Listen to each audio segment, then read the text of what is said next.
So I want to talk through some tricks with symmetry. So this is my test object, and here it is with symmetry on. So we have three separate areas in the symmetry modifier. We've got this, which controls mirroring, this, which controls the slicing, and this, which welds vertices together. So we've got 1, 2, 3 separate operations going on, all in the same tool. And just so you know, the control 1 you're seeing on the keyboard is my zoom in tool. So let's see that in action. So once you understand that there are three separate operations, this really helps you unravel symmetry mysteries. So that's my base object, and that's what it looks like when it's mirrored in this axis plane here. So this orange icon, that is the axis plane of the mirror. So I can change the direction of that plane. So if I change it that way, you get that effect, and if I change it to this way, you get that effect.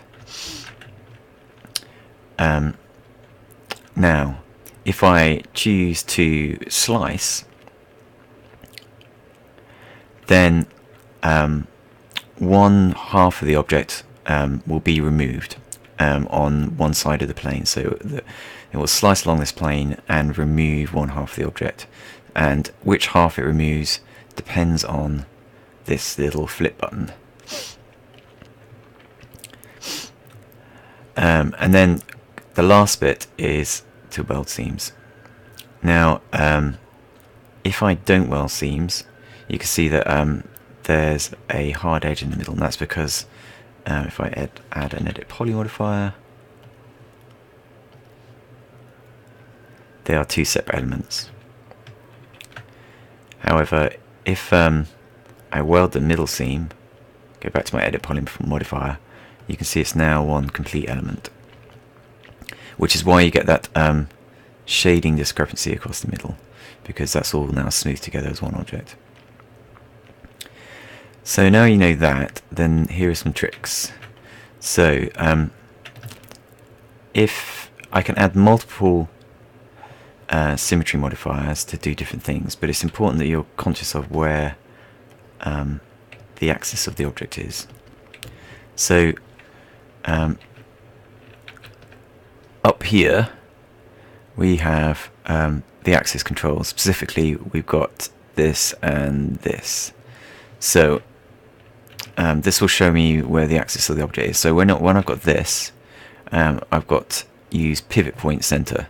So that's the pivot point of the object. So as long as I've got this button selected like that in that flyout, then I can see that that axis is the center of the object. So when I create a new symmetry modifier, that will be the location of the mirror plane. I can show end results now and start modeling, and we get this kind of symmetrical effect. Now let's say that I want to make a sword kind of object, so let's delete some of this stuff, and we can pull that up, and I can add another symmetry or mod to get symmetry in a different direction. So let's do that. So I'm going to choose the y-axis, no, the z-axis, that. So we get that effect, and that's because the mirror axis of this object is on that plane. So I've got two choices. Either I can move the mirror axis by going into the gizmo. So the gizmo is this bit here, that's the mirror gizmo. And once I've got that selected in the sub-objects, I can then move it around like this, and I'll have that effect. But if I get out of the symmetry mode, you can see that the center point of the object is still here.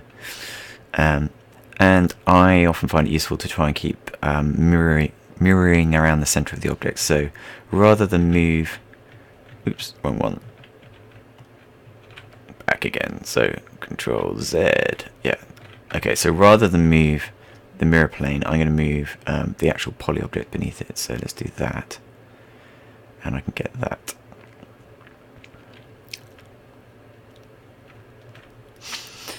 So now I can go back up here, turn on slice, and I can start welding things together. So let's just add another, let me see, another swift loop somewhere, like here. And then I can select these polygon vertices and drag them in until they just about touch. And I can drag that in until it about touches.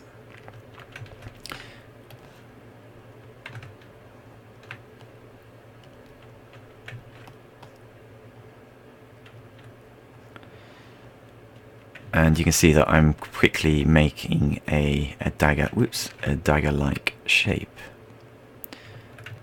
Maybe just let's collapse those vertices there, push them together.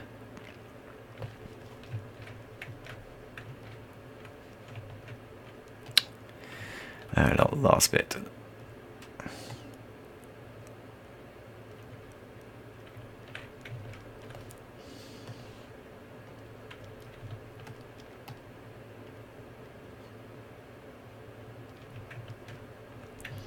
It's pretty crude, but I think you get the idea.